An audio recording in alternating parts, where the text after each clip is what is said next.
Pip had one plan for the summer of 2026. Stay home, watch nothing, eat well. He ended up in Los Angeles with a ticket he couldn't explain and a foam finger he definitely did not buy himself. This was normal for Pip. The World Cup had come to America. 3 countries, 16 cities, 104 matches. The whole planet had packed its bags and landed somewhere between Vancouver and Guadalajara. And Pip somehow was in the middle of it. He found his seat 20 minutes late. He had gone to the wrong entrance, then the right entrance but the wrong gate, then the right gate but the wrong section. A security guard had pointed him in 3 different directions. Pip had thanked him each time. When he finally sat down, the stadium hit him like a wall. 60,000 people. Flags from countries he could not name.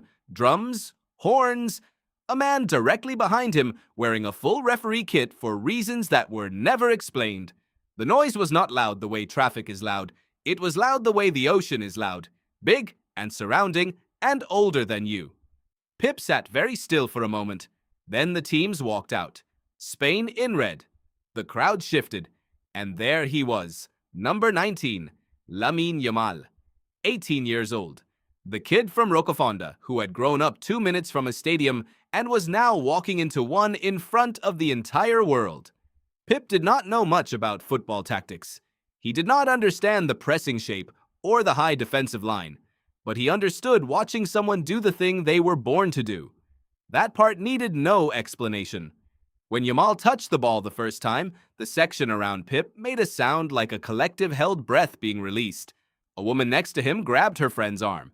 An old man 3 rows down stood up before anyone else and stayed standing. Pip watched all of this. The match? Yes, but also the people watching the match. There was a father translating everything to his son in real time, in a language Pip didn't speak. There were 2 friends who had clearly traveled very far and were now completely overwhelmed and pretending they weren't. There was a teenage girl filming the whole thing on her phone, and then, at some point, putting her phone away and just watching with her own eyes. That was the moment Pip liked best. When Yamal scored, a low shot, bottom corner, the goalkeeper had no chance, the stadium did not cheer. It exploded. There is a difference. A cheer is a sound. What happened in that stadium was a feeling with sound attached. Pip jumped.